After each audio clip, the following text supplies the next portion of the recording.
வணக்கம். நான் டாக்டர் கஞ்சன் சிங்.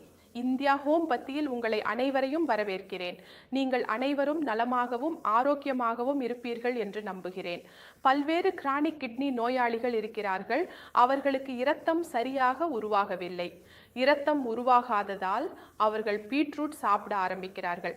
ஆனால் பீட்ரூட் ஒரு கிட்னி பில்லர் நோயாளிக்கு நல்லதா அல்லது இல்லையா? இன்னைக்கு நம்முடைய தலைப்பு இதுதான். ஒரு கிட்னி பில்லர் நோயாளி பீட்ரூட் சாப்பிடலாமா இல்லையா? முதலில் பீட்ரூட் அல்லது சுக்குந்தரின் நன்மைகள் என்ன என்பதை பார்ப்போம். பீட்ரூட்டில் பல நன்மைகள் உள்ளன. இது இரத்தம் உருவாக உதவுகிறது. ஏனெனில் இதில் இரும்பு, ஃபோலேட் மற்றும் ஆன்டி ஆக்சிடென்ட்கள் உள்ளன. அவை இரத்தத்தை அதிகரிக்க உதவுகின்றன. அதே சமயம் பீட்ரூட்டில் நைட்ரேட் உள்ளது. அது உடலில் நைட்ரிக் ஆக்சைடாக மாறி இரத்த அழுத்தத்தை குறைக்க உதவுகிறது. மேலும் பீட்ரூட் சாப்பிட்டால் அது உங்கள் நல்ல கொழுப்பை குட் கொலஸ்ட்ரால் சீராக்கி அதிகரித்து கொலஸ்ட்ராலை குறைக்க உதவுகிறது.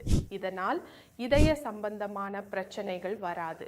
அடுத்த நன்மை, இது டிமென்ஷியாவை தடுக்க உதவுகிறது.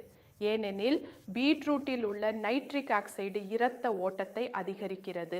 அதனால் டிமென்ஷியா வருவதற்கான வாய்ப்பு குறைகிறது. இதில் phosphorus, potassium, vitamin C, vitamin B, phosphorus மற்றும் பொட்டாசியம் ஆக்சலேட் ஆகியவை உள்ளன.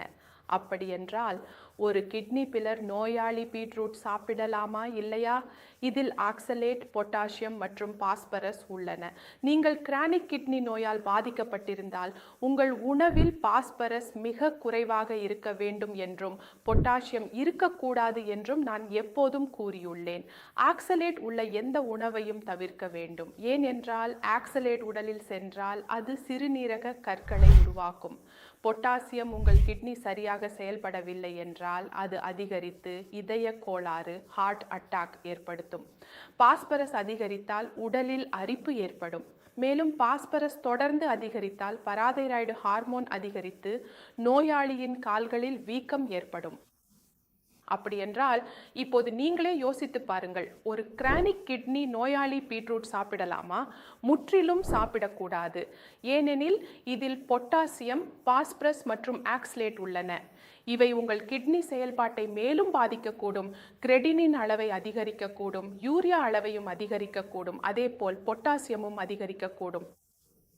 பலருக்கும் இரத்தம் சரியாக உருவாகவில்லை என்பதால் பீட்ரூட் சாப்பிடுகிறார்கள்.